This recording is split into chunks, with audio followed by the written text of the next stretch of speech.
June 6, 2026. O'Hare International Airport, Chicago. 3:47 in the afternoon. Dominic Kane had cataloged 47 methods of killing a man using only objects within arm's reach of Gate 47. The ballpoint pen chained to the check-in counter, carotid artery, 3 seconds to unconsciousness, 8 to death. The nylon strap from an unattended carry-on bag, strangulation, silent if done correctly, 30 seconds with proper leverage. The sharp edge of the metal directional sign bolted to the floor, blunt force trauma to the temple, immediate incapacitation if the angle was precise. He wasn't looking for these weapons, they simply appeared, the way constellations emerge for those who know how to read the night sky. 22 years living in a world where 3 seconds of inattention meant a body bag had rewired his brain into a perpetual threat assessment machine. Every space was a potential battlefield, every object a tool, every person a variable in an equation of survival. But today, the weapons didn't matter. Today, Dominic was watching people. 240 souls occupied the gate area. He'd sorted them in 90 seconds flat. 12 business travelers, fingers dancing across laptop keyboards with the mechanical rhythm of quarterly reports and conference calls. 8 families with children, the parents radiating that particular brand of exhausted vigilance that comes from herding small humans through airport security. 3 honeymoon couples, identifiable by the way they touched, constant, exploratory, still learning the geography of each other's hands. 1 cluster of college students, spring break written in their laughter and the neon patterns on their luggage. And 214 ordinary people living ordinary lives. The kind who never had to count exit routes, or memorize the locations of security cameras, or calculate how fast they could reach cover if everything went wrong. Normal people. Safe people. People who would never understand that safety was an illusion maintained by those willing to see the darkness hiding in plain sight. Then, he saw the girl. 20 years old, maybe 21, auburn hair pulled into a side ponytail that looked hastily assembled, strands escaping at odd angles as if she'd done it without a mirror, without care, or without the motor control that comes from not being afraid. A rigid white cervical collar encased her neck, the kind orthopedic surgeons prescribed after serious spinal trauma. Not the soft foam temporary supports people wore for whiplash. This was hard plastic, medical grade, the type that said, "Your neck was damaged badly enough that without this brace, you risk paralysis." A small cut traced the edge of her left cheekbone, healing, perhaps a week old, but visible beneath a layer of concealer that didn't quite match her skin tone. The makeup application was sloppy, rushed, or done by someone unfamiliar with the contours of her face. She moved with the careful precision of someone navigating a minefield, each step deliberate, weight transferred slowly from foot to foot. No sudden movements, no casual gestures.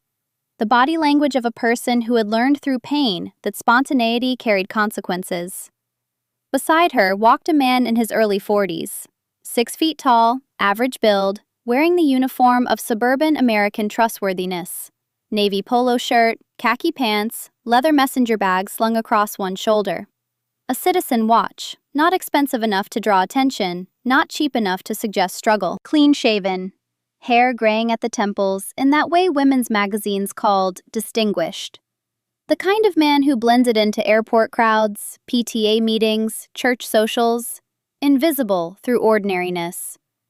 His hand rested on the girl's elbow, not supporting, controlling. Dominic had been reading body language since he was 12 years old, when survival meant knowing which foster father came home drunk angry versus drunk sentimental, which group home counselor would look the other way when older kids hunted younger prey, which street corner belonged to which crew, and what happened when territories overlapped. He'd refined that skill over 15 years in organized crime, learning to distinguish between the micro-expressions of a man about to pull a trigger versus a man bluffing with an empty chamber, between loyalty and lip service, between fear and respect.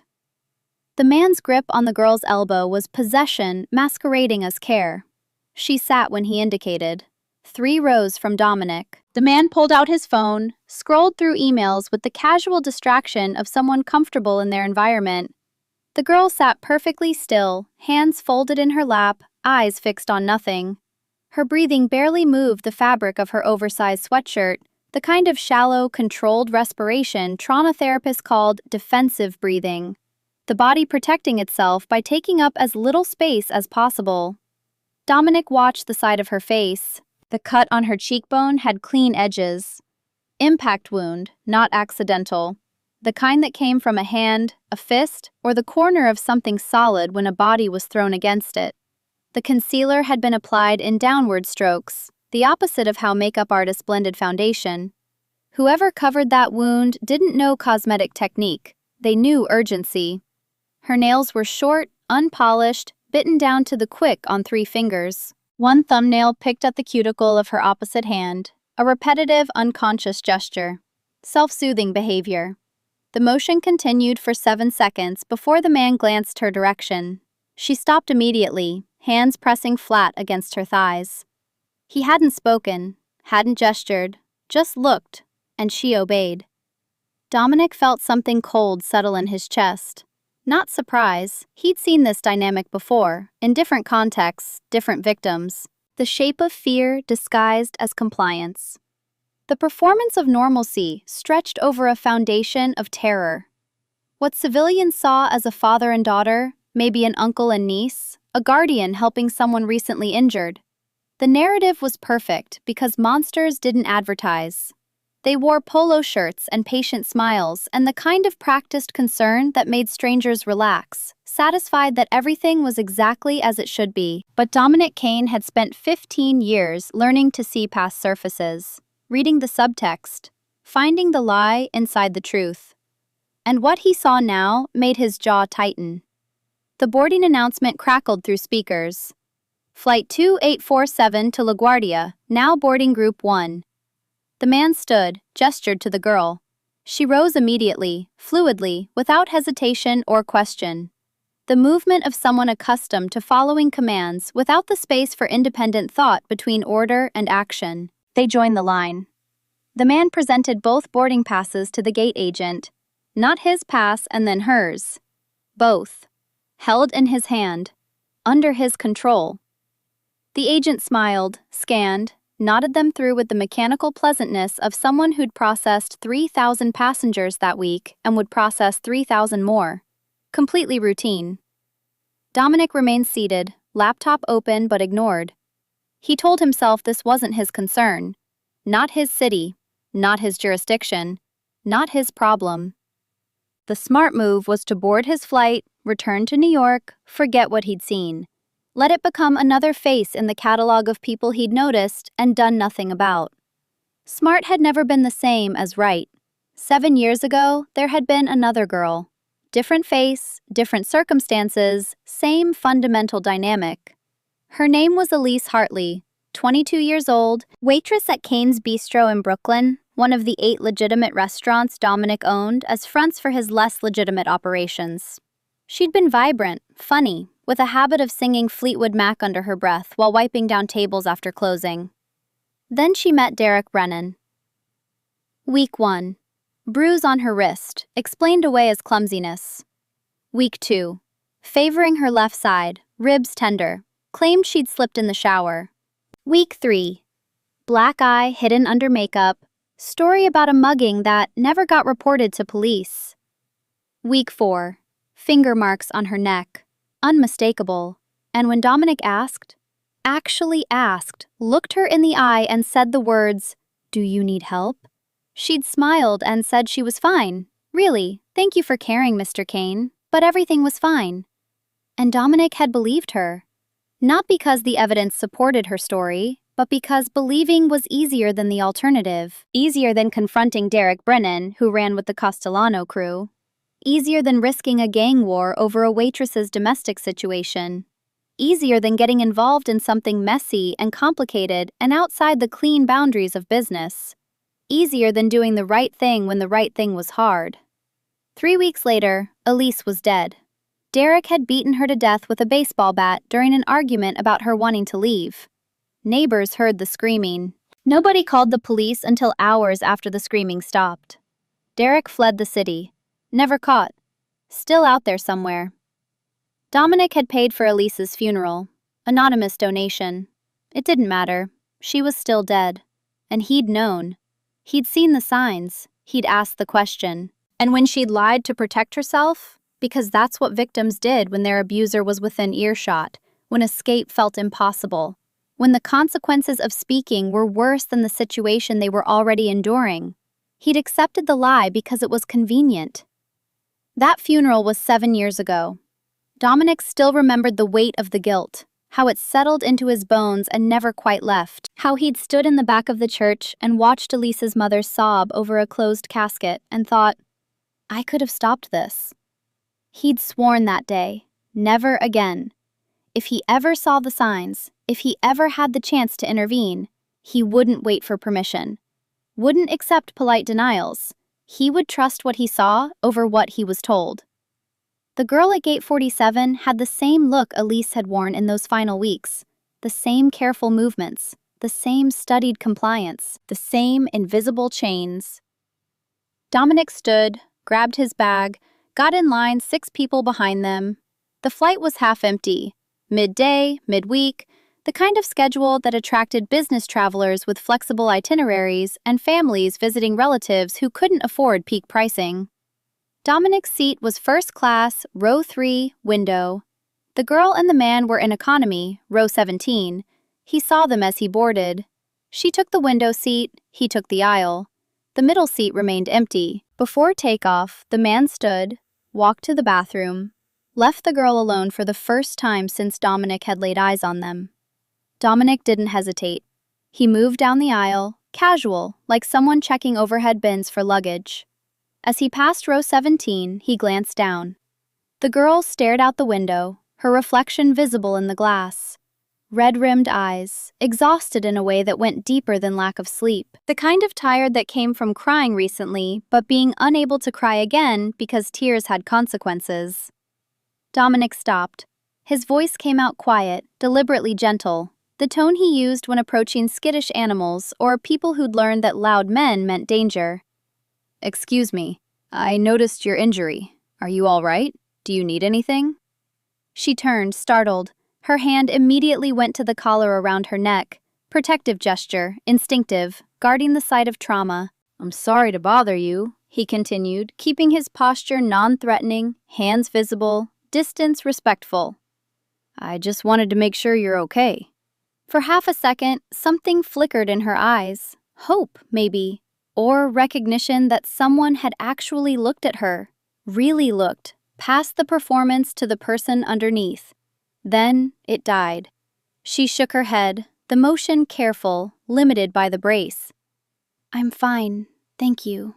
Her voice was soft, practiced, the kind of answer that had been rehearsed until it sounded natural, until it could be delivered on autopilot while the real person hid somewhere deep inside. The man you're with? Dominic kept his voice level, casual, just making conversation. Is he... My uncle? The response came too quickly, too smooth. He's helping me get home after a car accident. I'm fine, really. Dominic studied her face. She held his gaze, steady, convincing, almost. But her left hand, the one below the armrest, hidden from the aisle where the uncle wouldn't see when he returned, trembled against her thigh. Micro-movements. The body telling the truth the mouth had been trained to deny. All right, Dominic said.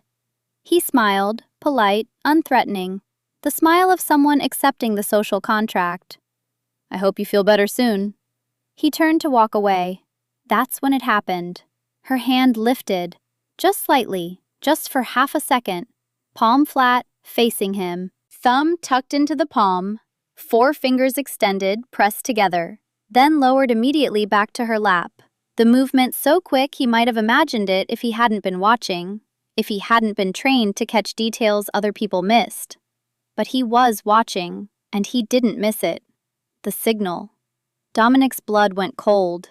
He knew that gesture. 3 years ago, the nonprofit Dominic quietly funded, Vivian Cross's organization that specialized in extracting domestic violence and trafficking victims from situations traditional law enforcement couldn't or wouldn't touch, had briefed him on a new development. A hand signal created in 2020 by the Canadian Women's Foundation spread through social media as a silent way for people in danger to ask for help without their abuser knowing. Palm forward, thumb tucked, fingers covering thumb. It said, "I need help and I cannot speak. A last resort. A plea." The girl had just made that signal to him. He kept walking. Didn't react. Didn't turn back. But his mind was already racing, recalculating, shifting from observation to action. She'd confirmed what he'd suspected. This wasn't a loving uncle helping an injured niece. This was a captor and a victim. And she'd just told him in the only way she could. Dominic returned to his seat in first class, staring at the seat back in front of him without seeing it. His phone was already in his hand, fingers moving across the screen. To Beckett Lane, his second-in-command for 12 years. Need full background check. Male, 40 to 45, 6 feet 1 inch, brown hair, traveling with young female, auburn hair, cervical collar, ORD to LGA. Passenger manifest, 20 minutes. Beckett's response came in seconds. "Boss, we don't have access to airline databases," Dominic typed back. "Find someone who does, I don't care how, 20 minutes. He could call the flight attendant, report a suspicion, but what would he say? That a girl denied being in danger? That her uncle seemed controlling? That she made a hand gesture that might mean something or might mean nothing? Airport security would ask questions. The man would have answers, identification, boarding passes, a story that held together under scrutiny. And the girl would deny everything, would stick to her script, because that's what victims did when their abuser was listening, when escape felt impossible, when speaking the truth carried worse consequences than maintaining the lie. Dominic knew this not from theory, from memory. Elise had denied everything too, right up until the moment Derek killed her. Phone buzzed. Text from his tech specialist, a hacker on Dominic's payroll who could access systems that officially didn't exist. Facial recognition running on Chicago security feeds, cross-referencing with passenger manifest, 10 minutes. The plane began its taxi to the runway. Dominic looked toward the back of the aircraft, toward row 17. The man had returned, settling into his aisle seat. The girl stared out her window, motionless. 72 hours, Dominic thought. Maybe less. That's how long she had if nobody intervened. He didn't know how he knew that. Instinct, maybe. Pattern recognition. The same sixth sense that had kept him alive through 2 decades in a business where miscalculation meant a shallow grave. This girl was on a timeline, and the clock was running. Phone buzzed again. The tech specialist. "Got him.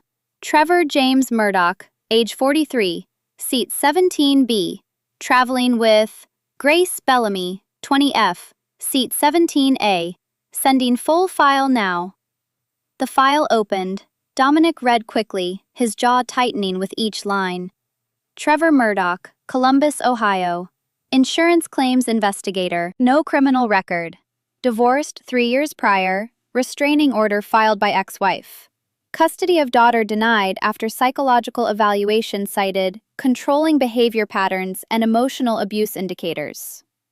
Deeper in the file, online activity. 4 forums dedicated to what the users called traditional masculinity and reclaiming male authority.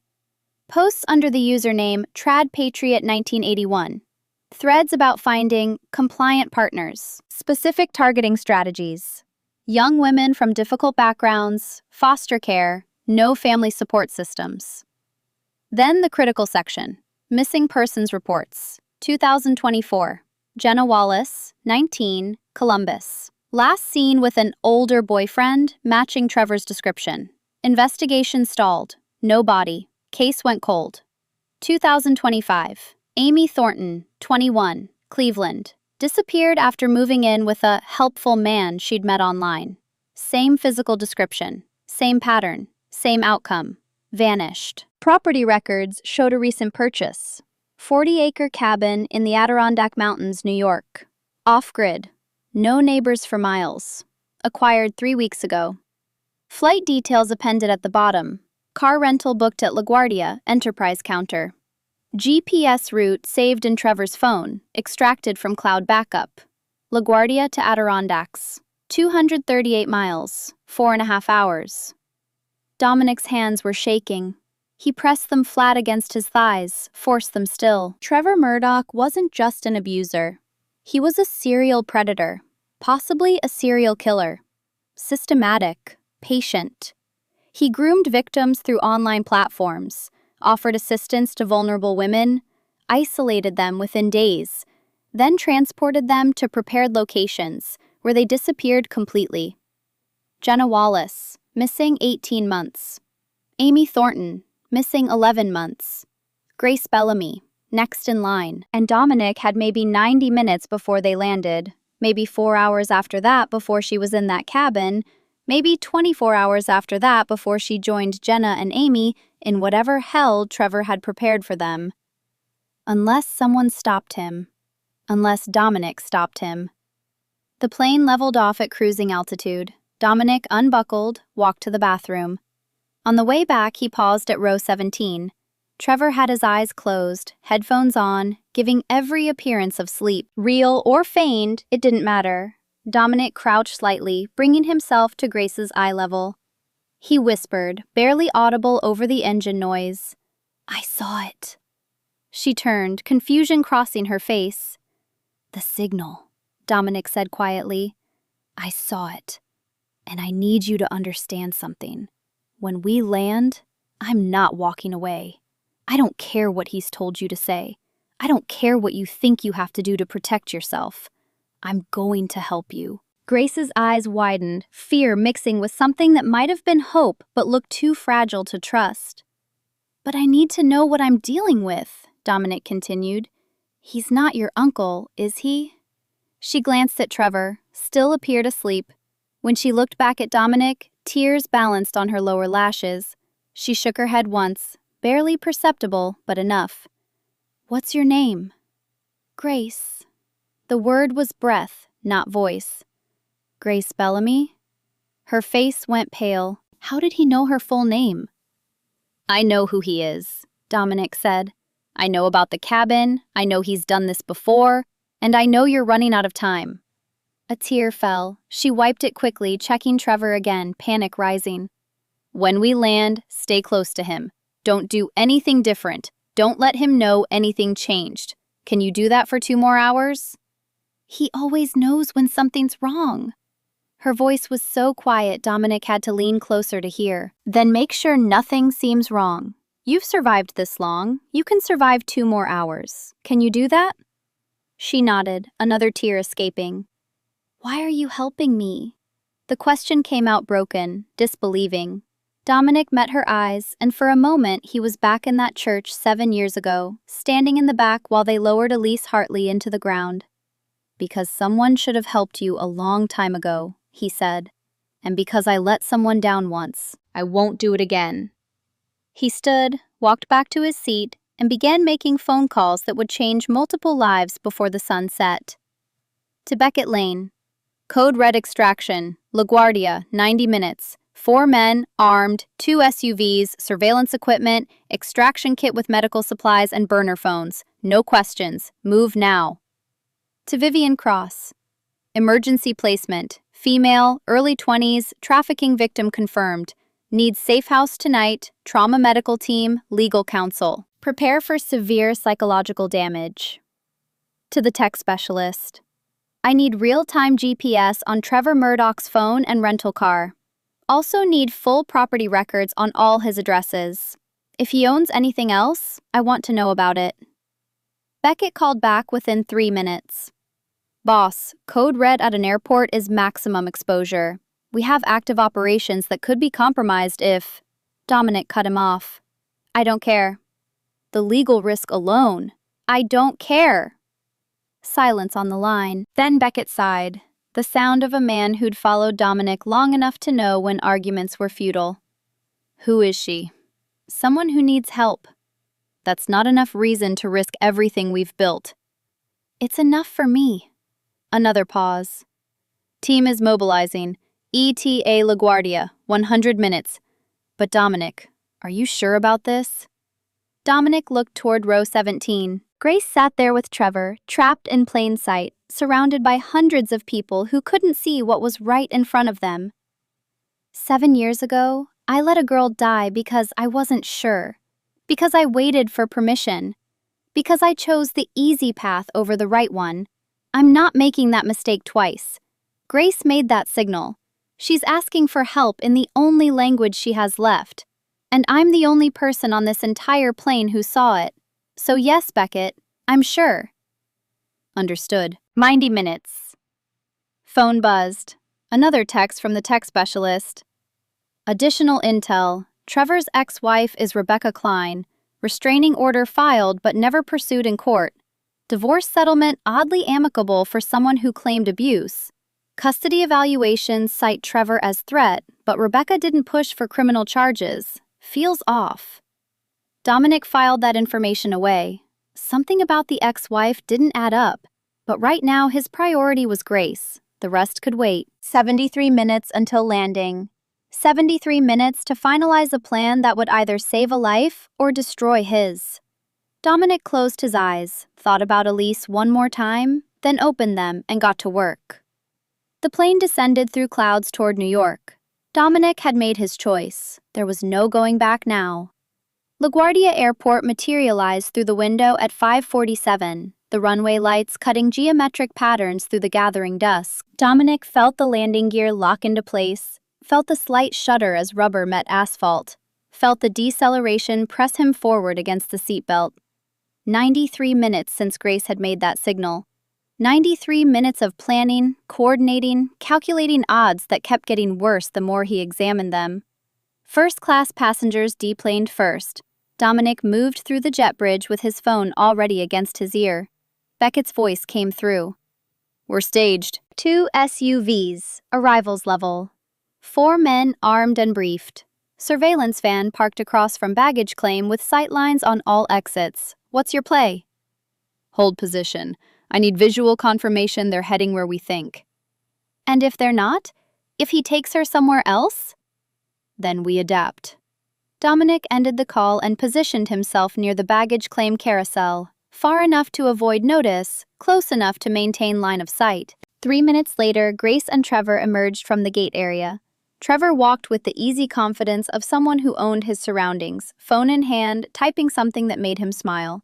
Grace moved beside him like a shadow that had learned not to cast itself too obviously. They collected one bag from the carousel, large black suitcase, nondescript. Trevor handled it himself, while Grace stood empty-handed, waiting for direction, like someone who'd forgotten how to make decisions or never been allowed to learn.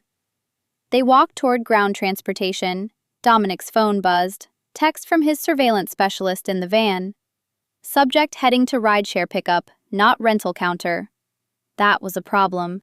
The plan had assumed Trevor would use the Enterprise reservation in his name, which meant a vehicle Dominic's team could track through corporate systems. Rideshare meant a random driver, a random car, much harder to follow without getting burned. Dominic watched Trevor pull out his phone at the rideshare zone, show a QR code to a driver in a black Honda Accord. Grace got in the back seat. Trevor followed. The Honda pulled away from the curb. Dominic was already moving, phone pressed to his ear again. Beckett, target is mobile in rideshare, black Honda Accord, license plate. He squinted, memorizing the sequence as the vehicle merged into airport traffic. 7 Yankee Hotel Juliet 483. I need real-time GPS. Give me 60 seconds. Dominic jogged toward the SUV where Beckett waited, slid into the passenger seat as Beckett started the engine. They pulled into traffic 4 cars behind the Honda. Tech is hacking the Uber nav system now, Beckett said, eyes on the road, hands relaxed on the wheel. 12 years together meant he could read Dominic's moods without asking questions. We'll have their destination in 30 seconds. But boss, tailing a rideshare through Queens traffic? High probability they'll spot us. Then don't get spotted. Beckett's mouth twitched, almost a smile. That's helpful guidance, thanks. Phone buzzed, the tech specialist. GPS feed active. They're routing to 2847 Parkside Avenue, Queens. Residential area. Arrival time? 23 minutes. Dominic pulled up property records on his phone, while Beckett maintained the tail. Parkside Avenue. The address matched one of Trevor's LLC holdings, purchased 14 months ago according to county records. Utilities active, but no occupancy permits filed. Tax records listed it as temporary housing, a way station. Somewhere to break victims down before moving them to the final destination. We have a problem. Beckett's voice pulled Dominic from the screen. Unmarked sedan, 3 cars back. Been with us since the airport. Could be coincidence. Dominic checked the side mirror. Dark blue sedan, tinted windows. NYPD? Or FBI? Or someone else interested in our activities?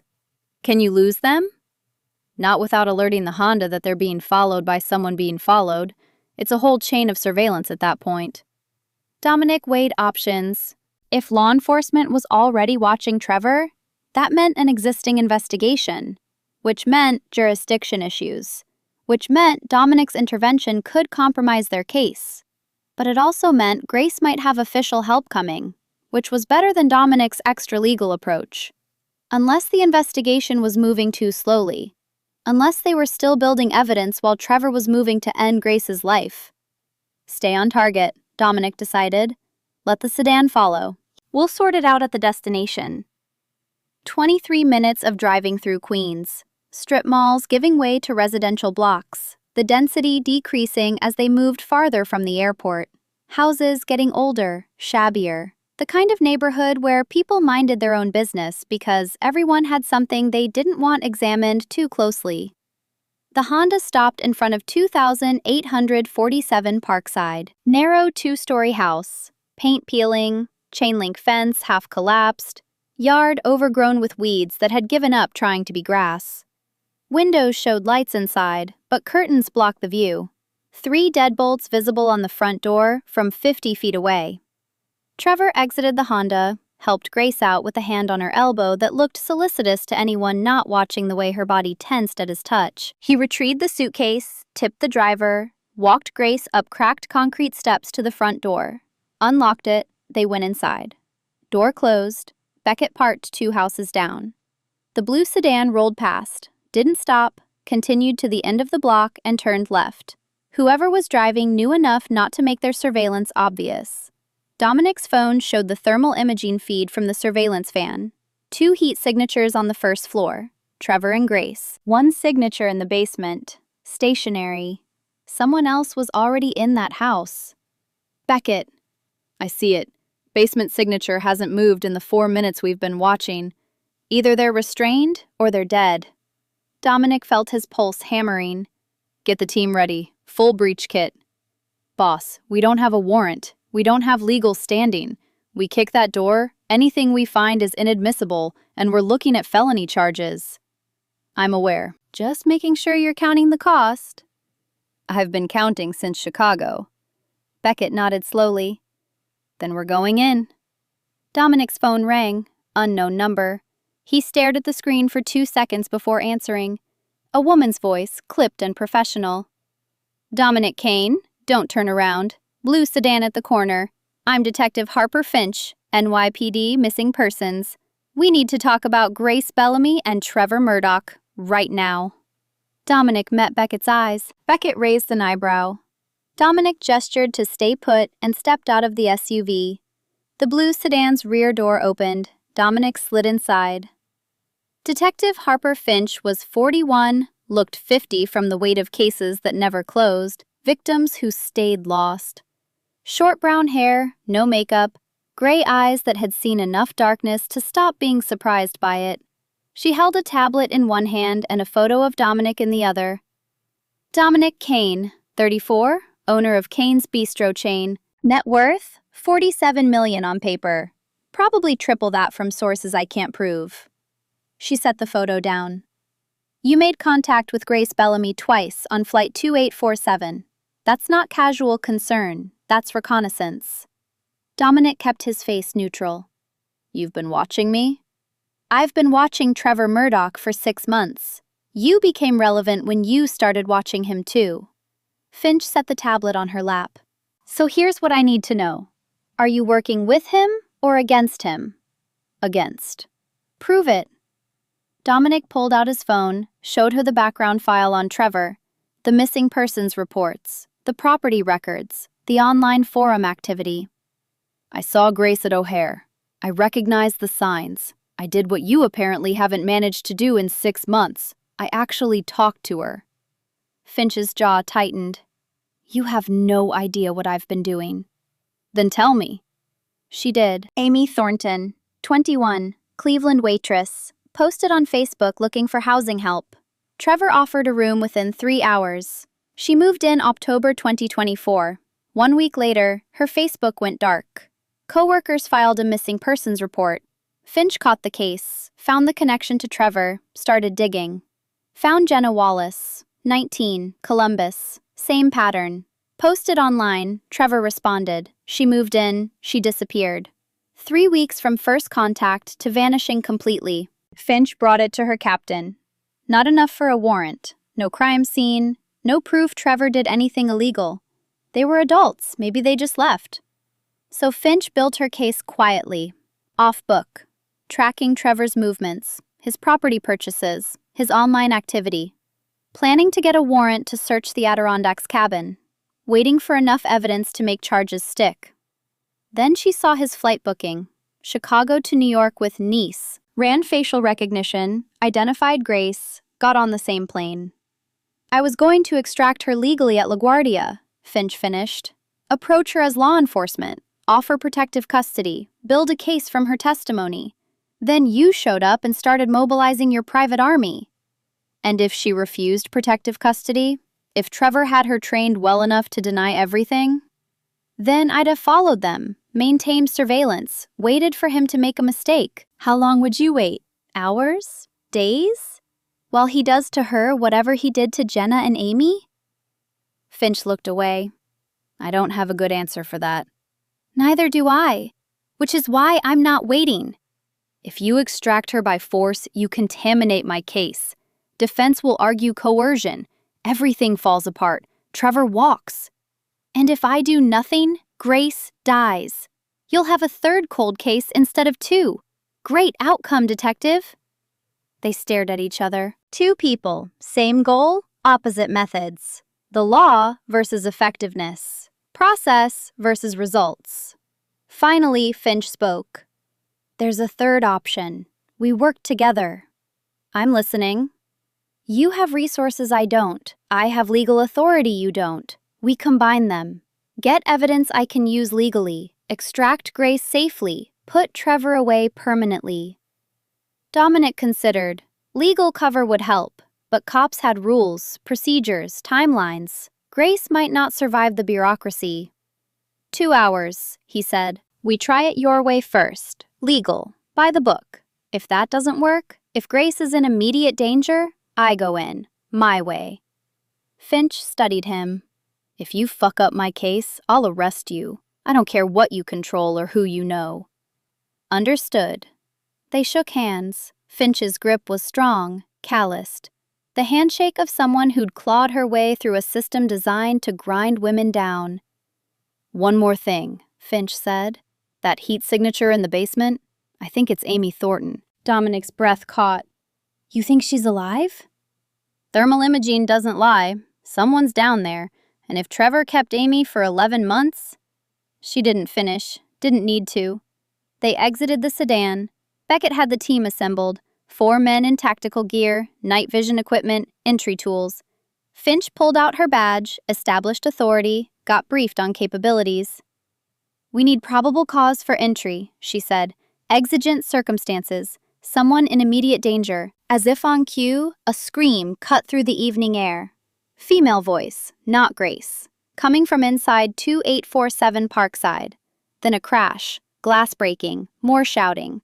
Finch looked at Dominic. That's our exigent circumstance. She drew her service weapon, moved toward the front door. Dominic and Beckett flanked her. The team spread out, covering exits.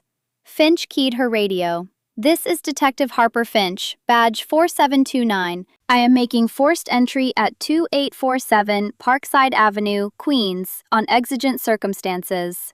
Screams heard from inside. Backup ETA 45 minutes. Proceeding now. She positioned at the door, counted down silently with her fingers. 3, 2, 1. Kicked.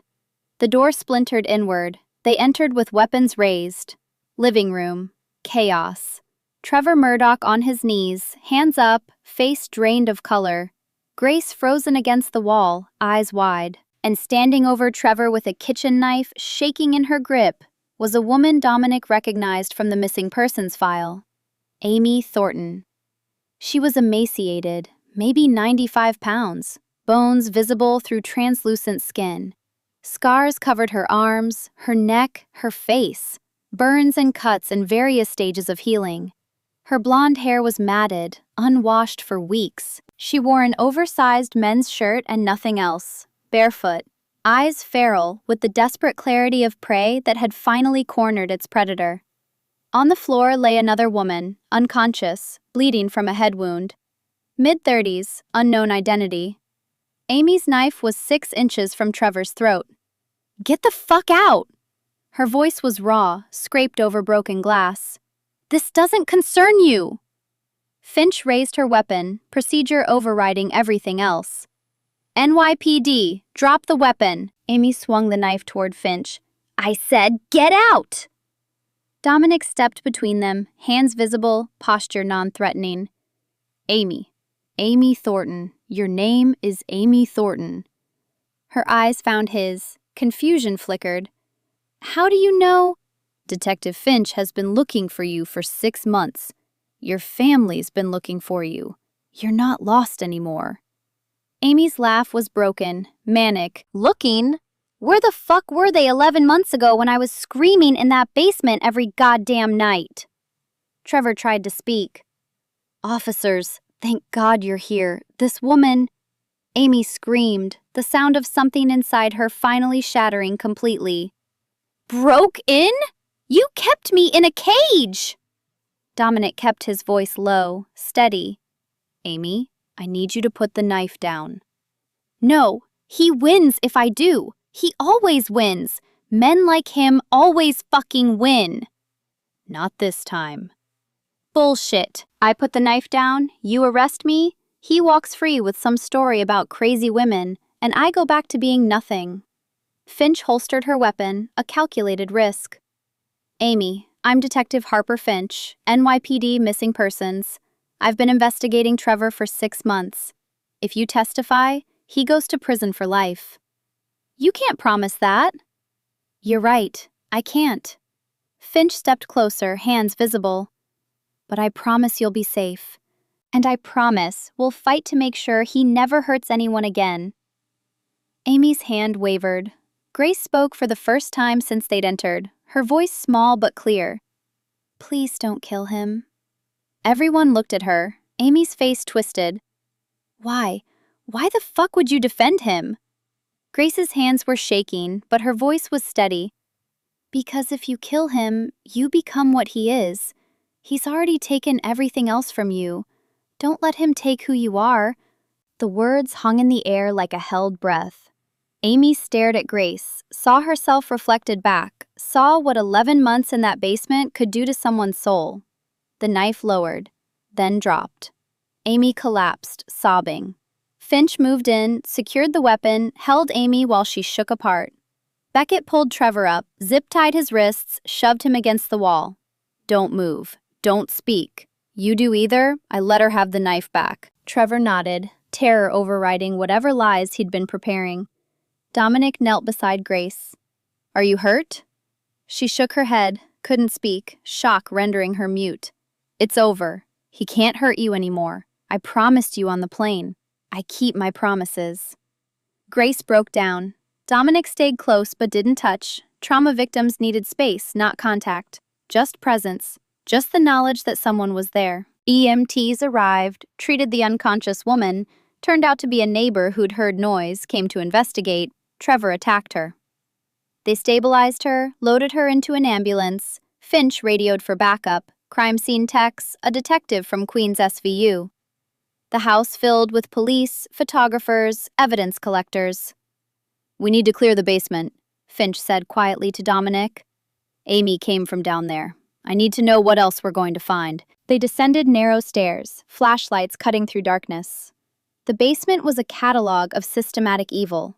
6x6 cage welded to the wall, chains bolted to concrete, shelves stopped like a hardware store, zip ties, duct tape, syringes labeled with sedatives, women's clothing on a rack, organized by size, tags still attached.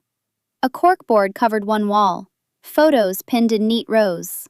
Amy Thornton, progression shots documenting 11 months of captivity. Jenna Wallace, dated stamps showed acquisition to disposal. Grace Bellamy, recent surveillance photos she'd never known were taken. 5 other women, unknown, before and after images. Below each photo, handwritten notes. Dominic read them, his stomach turning with each line. Acquired. Compliant. Discipline required. Relocated. Archived. Clinical language for torture, imprisonment, murder. A filing cabinet held driver's licenses, social security cards, birth certificates, 7 women's identities, confiscated and stored like trophies. One drawer contained financial ledger. Names, dates, dollar amounts. These women had been sold. Jenna Wallace, $15,000. Others, $12,000, $18,000. Human beings reduced to inventory with price tags. Contact information for buyers. Names, addresses, phone numbers, evidence of a network. Finch photographed everything with methodical precision. This is federal trafficking charges, multiple counts. He's never seeing daylight again. Dominic found the folder labeled GB Bellamy. Inside was Grace's stolen documentation, timeline of her grooming, establish trust, remove phone access, first discipline, escalate discipline, isolation training, transport to New York. Final page, handwritten. Cabin prepared, GB transport, December 18th. Basement phase, 2 weeks. Final sale. Buyer number 4 confirmed. Price, $25,000. Delivery, January 5th. Today was December 18th. Grace had been hours from the basement, 18 days from being sold. Dominic showed Finch. Her face hardened into something that looked like controlled rage. We got him. This is ironclad. They returned upstairs. Police had separated everyone. Trevor in handcuffs in one corner, Grace wrapped in a blanket with a crisis counselor, Amy with EMTs checking her vitals while she gave a statement to SVU. Beckett pulled Dominic aside. Boss, we should go. Before someone starts asking questions about who we are and why we're here. Not yet. The longer we stay, the more complicated this gets. I said not yet. Finch approached. I need you to come to the precinct. Give a statement. You were on the plane. You made initial contact with Grace. Your team participated in the breach. You're a witness. And if I don't? Then I start asking uncomfortable questions about Dominic Kane's business interests and why a known criminal took such personal interest in this case. Dominic smiled without humor. You mean leverage. I mean the truth. You helped save 2 women tonight, but you also conducted illegal surveillance, mobilized armed forces without authority, and participated in a warrantless entry. I can write this up as civilian assistance or criminal conspiracy. Your choice. That's not much of a choice, detective. It's the one you have. Before Dominic could respond, Trevor spoke from his corner, voice dripping with false confidence. I want my lawyer, and when they get here, you're all fucked. Illegal entry, no warrant, coerced confession. Beckett took 2 steps and backhanded Trevor across the mouth. I said, don't speak. Trevor's lips split, blood ran down his chin. He looked at Finch. You saw that. That's assault. Witness intimidation. Finch looked at Beckett, at Trevor, at the blood. I didn't see anything. I was checking on the victims. Trevor's confidence cracked. He'd expected the law to protect him. Discovering it wouldn't was the first real fear he'd shown. 2 hours later at the precinct, after Dominic had given his statement, carefully edited to omit anything that might implicate his organization, Finch pulled him aside. Internal Affairs is going to investigate this. How we got to that house so fast, how we knew about the basement, how everything lined up too perfectly. And what will you tell them? that I received an anonymous tip, that I was already surveilling Trevor, that everything was by the book. She paused. I'm going to lie in an official report, first time in 15 years. You understand what that costs me? I do. 2 women are alive because we bent the rules, but I bent them so far they broke, and I don't know if I can live with being the kind of cop who does that. Dominic had no answer that would help. For what it's worth, you made the right choice. Did I? Or did I just prove that the ends justify the means, that laws don't matter if we're saving people? She looked exhausted. Go home, Mr. Kane, before I change my mind about not arresting you. Dominic left the precinct. Beckett was waiting in the SUV. Grace is at Vivian's facility, Beckett said as they pulled into traffic. Amy's at the hospital. Trevor and his whole network are going down. Mission accomplished. You sound like you're trying to convince yourself. I'm trying to figure out if what we did tonight was justice or just something else. Dominic stared out the window at New York sliding past. Ask me again in 10 years. Maybe I'll have an answer by then. They drove in silence until Beckett spoke again, quieter this time. Boss, I need to tell you something. After tonight, I think I need to step away for a while. Dominic turned to look at him. Not permanently, just some time. What we did was right, but the way we did it. Beckett's hands tightened on the wheel. We're not heroes. We're criminals who occasionally do good things, and I'm starting to forget which one defines us. How long? I don't know. Few months, maybe longer. Dominic nodded slowly. Okay. Just like that? Okay? You followed me for 12 years without question. If you need to find yourself separate from me, I respect that. They pulled up to Dominic's building. Before he exited, his phone rang. Unknown number. Against his better judgment, he answered. A young voice, female, shaking. Mr. Kane, this is Emily Murdoch, Trevor's daughter. Dominic's blood went cold. How did you get this number? My mom called from the police station. She gets one call. She used it on me. Told me what my dad did, what they did together. The girl's breath hitched. She also told me what you did, what you threatened. Silence stretched between them. I know you'll release those files if my dad doesn't cooperate, Emily continued. I know my life becomes hell if you do, but Mr. Kane, can I ask you something? What? Do those women, Amy, Grace, the others, do they deserve justice more than I deserve a normal life? Dominic had no answer. Emily's voice strengthened. Because if the answer is yes, then release the files. Let the world know. I'll deal with the consequences. I won't let those women suffer in silence to protect me. My dad's a monster. I don't want to be the reason he gets any mercy. She hung up. Dominic sat in the SUV, staring at his phone, while a 14-year-old girl demonstrated more courage than he'd shown in years. Beckett didn't ask what that call was about.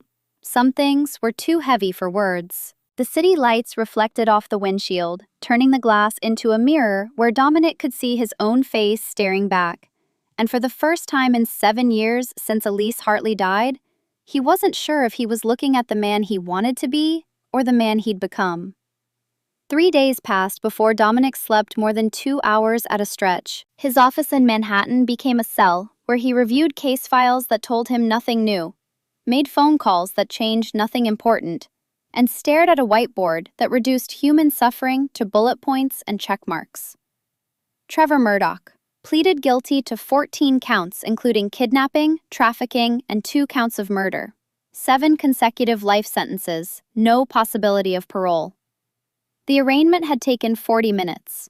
Trevor's lawyer tried for an insanity defense that collapsed when prosecutors presented the basement ledger with its clinical notations and price negotiations. Rebecca Klein, Trevor's supposed ex-wife, actual business partner, accepted a plea deal.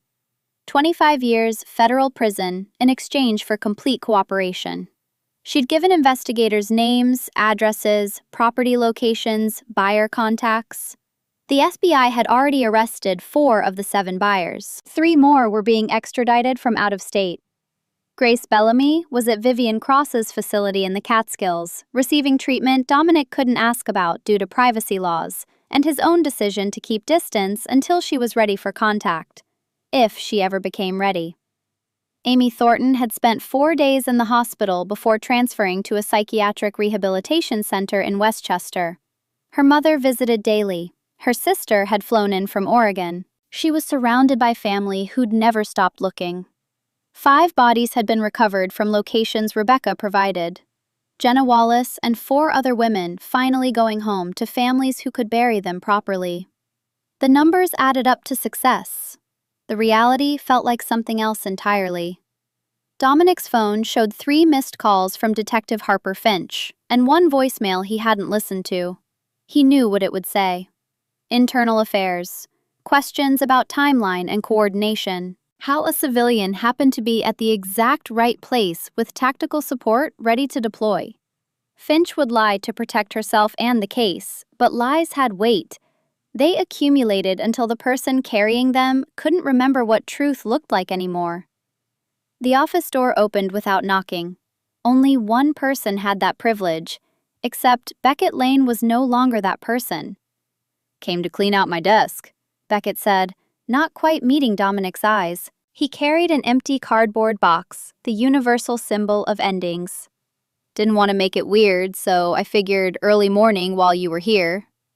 "It's already weird." "Yeah."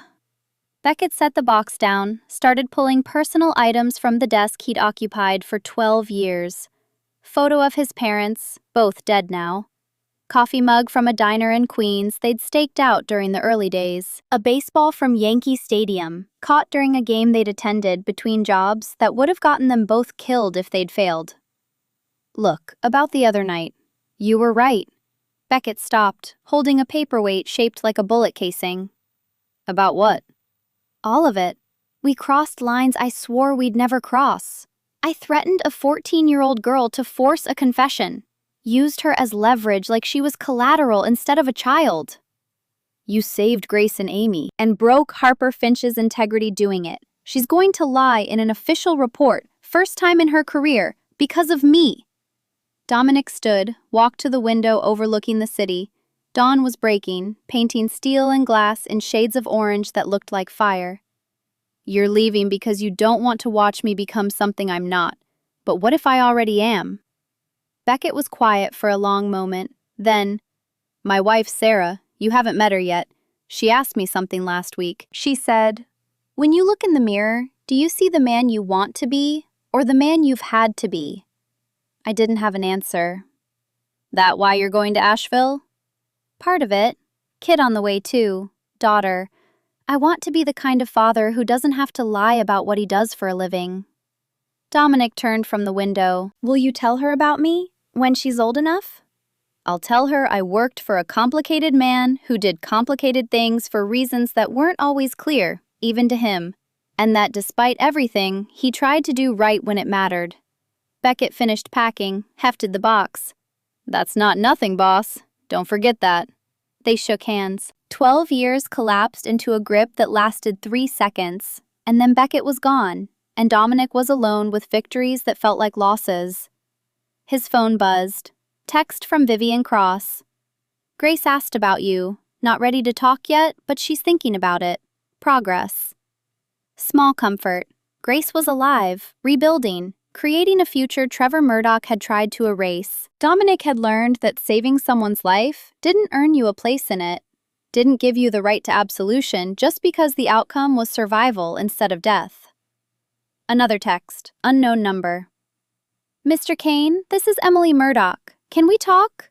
I need to understand something." Dominic stared at the message.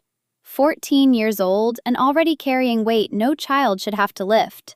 Her father was a serial killer. Her mother was complicit. Her entire understanding of family had been built on lies and bodies buried in places she'd never known to look. He typed back, "What do you need to understand?" The response came immediately. "Why you didn't release the files?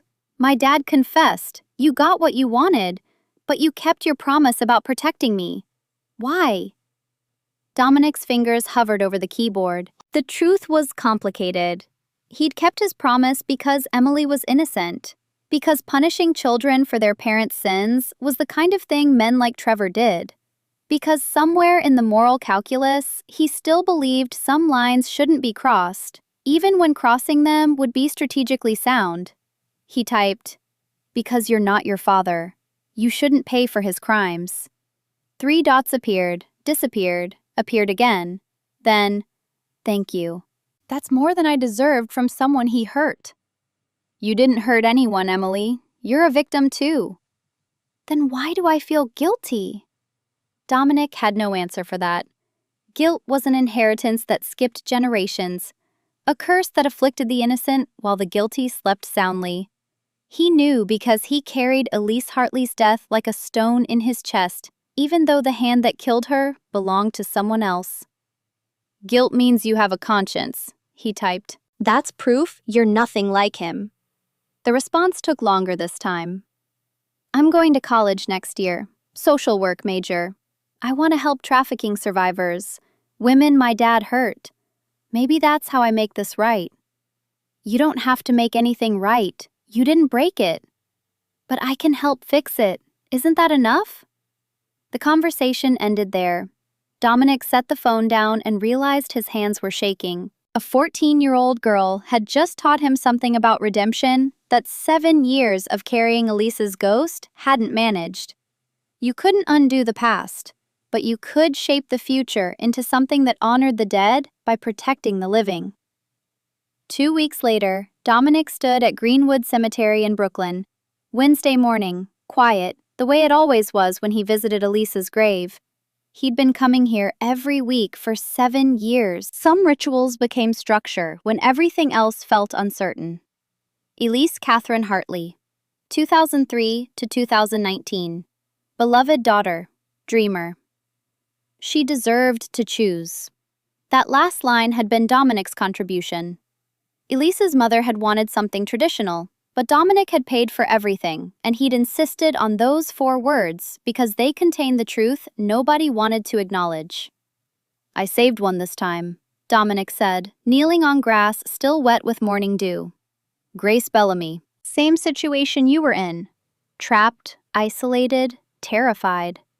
I didn't walk away, didn't accept the polite lies. I acted." A jogger passed 50 yards away, headphones blocking out everything but their own rhythm. Life continuing its relentless forward motion while Dominic knelt in the past. "But she won't see me. Can't blame her. I saved her life by taking away her choices, and now she has to figure out if being alive is worth the cost of how it happened." He paused, wind moving through bare trees. "You taught me that inaction kills. Grace is teaching me that action without permission can hurt almost as much. I'm stuck between those truths, and I don't know how to be better." The headstone offered no absolution, never had in 7 years. Dominic placed white roses on the grave. Elise had loved them, used to keep them in a water glass by the register. The gesture felt inadequate against a debt that could never be repaid. Walking back to his car, he noticed another grave 3 rows over. Fresh flowers, recent burial. Sarah Mitchell, beloved daughter and sister, taken too soon. 19 when she died. One of Trevor's victims, finally home. How many graves existed because someone saw the signs and chose not to act? How many more would be dug because someone acted wrong, made rescue harder through clumsy intervention? The math was impossible. The moral calculus had no solution. 6 months crawled past. Vermont summer turned the mountains into postcards. Grace Bellamy stood in front of 12 women in a community center basement in Burlington, teaching self-defense with the patient precision of someone who knew exactly what it felt like to need these skills and not have them. "This is the signal," she demonstrated. Palm flat, thumb tucked, 4 fingers pressed together. "If you're in danger and can't speak, use this. Someone might notice." The women, ages 19 to 47, all survivors, watched with the intensity of people learning a language that might save their lives. But here's what matters most. Grace lowered her hand, made eye contact with each woman. "If someone does notice, you decide what happens next. You say yes to police, or no, just walk me to my car, whatever you need. Anyone who helps without asking isn't helping. They're just taking control in a different shape. After class, a woman in her 30s approached. Wedding ring still on, though the marriage had ended violently 8 months prior. My boyfriend hits me. Not often, just when he thinks I deserve it. I'm trying to figure out when to leave, how to leave, but I'm scared. Grace knew this conversation, had it weekly with women at various stages of recognizing their own danger. What do you need from me? I don't know yet. Then take your time figuring it out. When you're ready, I'm here. But it's your decision when that happens. The woman nodded, hugged Grace quickly, left with something that looked like hope beginning to take root. Grace locked up the community center, walked 3 blocks to the apartment she shared with her fiancé Rachel. Small 1-bedroom above a bookstore, barely affordable on Grace's teaching salary and part-time register work, but it was hers. Her name on the lease, her key in the door. Rachel was cooking dinner, something with garlic that made the apartment smell like home. How was class? Heavy. Woman in the back is living my story from last year. Rachel set down the wooden spoon, wrapped Grace in a hug that lasted exactly as long as Grace needed. They'd met in group therapy, both survivors learning to rebuild identities that trauma had fractured. They understood each other in ways that didn't require explanation. You going to call him? Rachel asked, returning to the stove. Who? Don't play. Dominic Kane. Vivian said he asked about you again. Grace had been avoiding this decision for 6 months. Dominic had saved her life, undeniable. Had also violated her autonomy, acted without consent, treated her like a mission instead of a person. Both things were true simultaneously, and she didn't know how to hold them together. I'm not ready. Fair, but eventually you'll have to deal with it. I know. She did know. Her therapist had explained that resolution didn't require forgiveness, that Grace could acknowledge Dominic's role while validating her anger at his methods. That humans were complicated, and so were the things they did to each other. But knowing intellectually and feeling emotionally were different countries separated by an ocean Grace hadn't figured out how to cross. Her phone buzzed. Text from Amy Thornton. Speaking at Trafficking Prevention Conference in Boston next month. Want to co-present? Grace typed back. I'll think about it. Amy had become a public figure. Interviews, speaking engagements, a nonprofit called Found Voices helping survivors rebuild.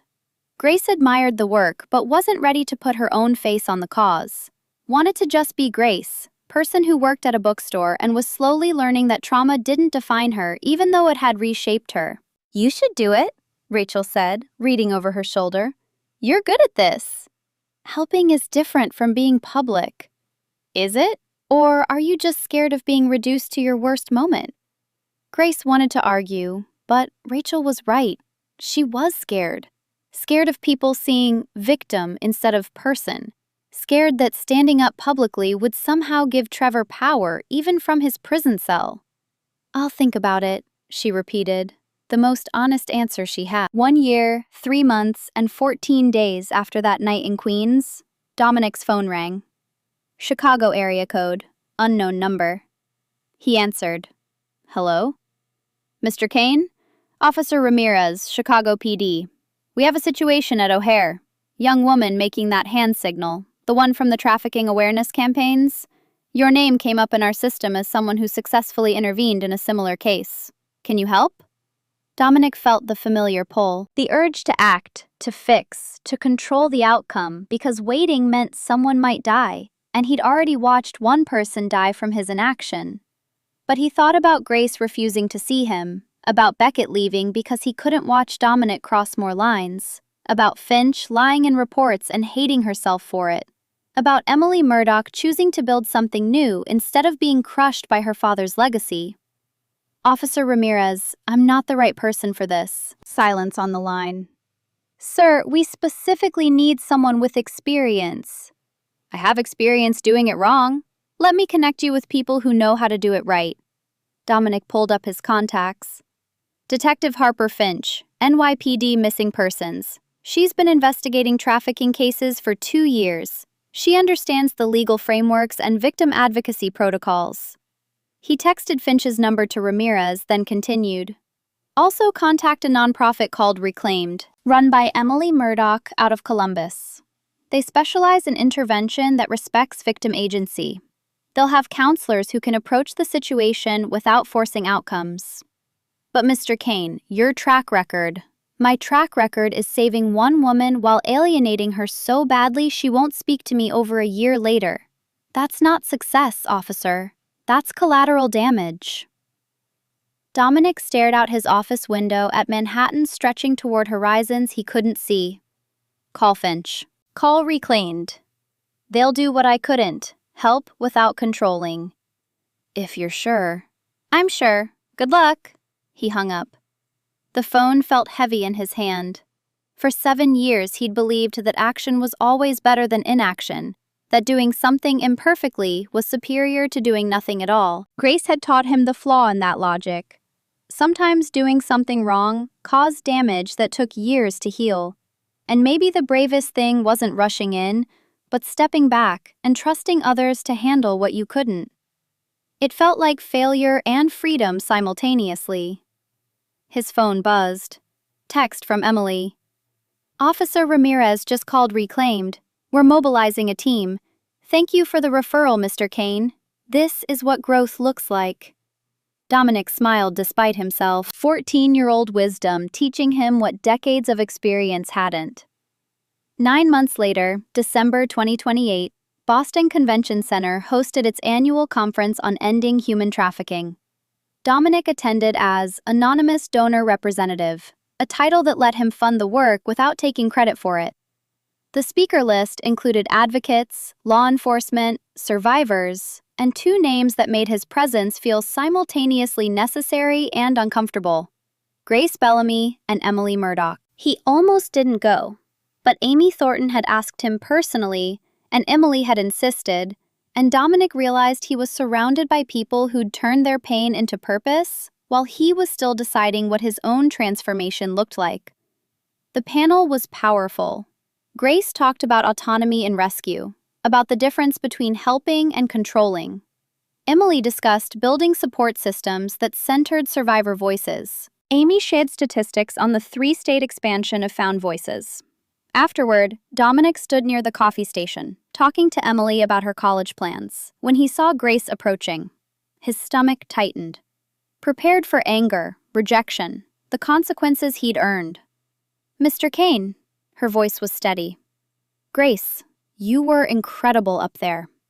Thank you. She gestured to a bench outside the main hall. Can we talk? They sat in silence that preceded important conversations, both composing and discarding opening lines. Grace spoke first. I've been angry at you for a long time. I know. Let me finish. She took a breath. You saved my life by making decisions for me. Trevor controlled me for 3 months, then you controlled me for 1 night. Different reasons, same result. I had no say in what happened to my own body, my own future. Dominic nodded, accepting this without defense. But I've learned something in 2 years of therapy. Grace met his eyes. That anger wasn't really about you. It was about hating that I needed saving, about hating that I'd been weak enough to get trapped. You weren't, please. She held up a hand.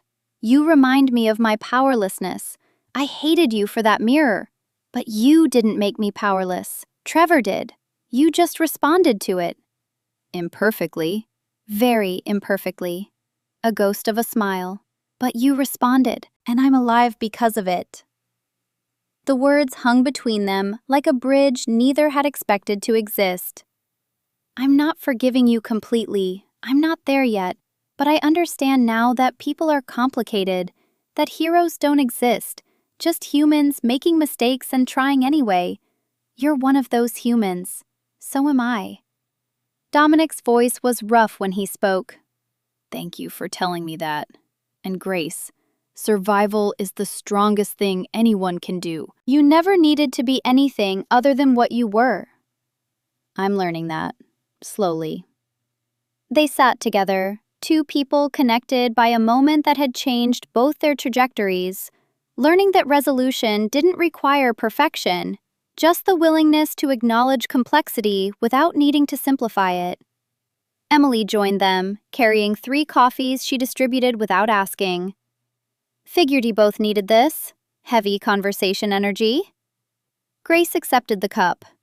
You're perceptive. Therapist in training. We notice things. Emily sat on the bench arm. Can I say something? You're going to anyway, Dominic said, almost smiling. Both of you are carrying guilt that isn't yours. Grace, you didn't cause what happened. Mr. Kane, you didn't cause what happened to those women before Grace. My father did that. My mother helped. They're responsible. She looked at Grace. You survived. Own it. Then at Dominic. You stopped them imperfectly. That still counts. Grace found herself laughing. You're younger than me and somehow the wisest person here.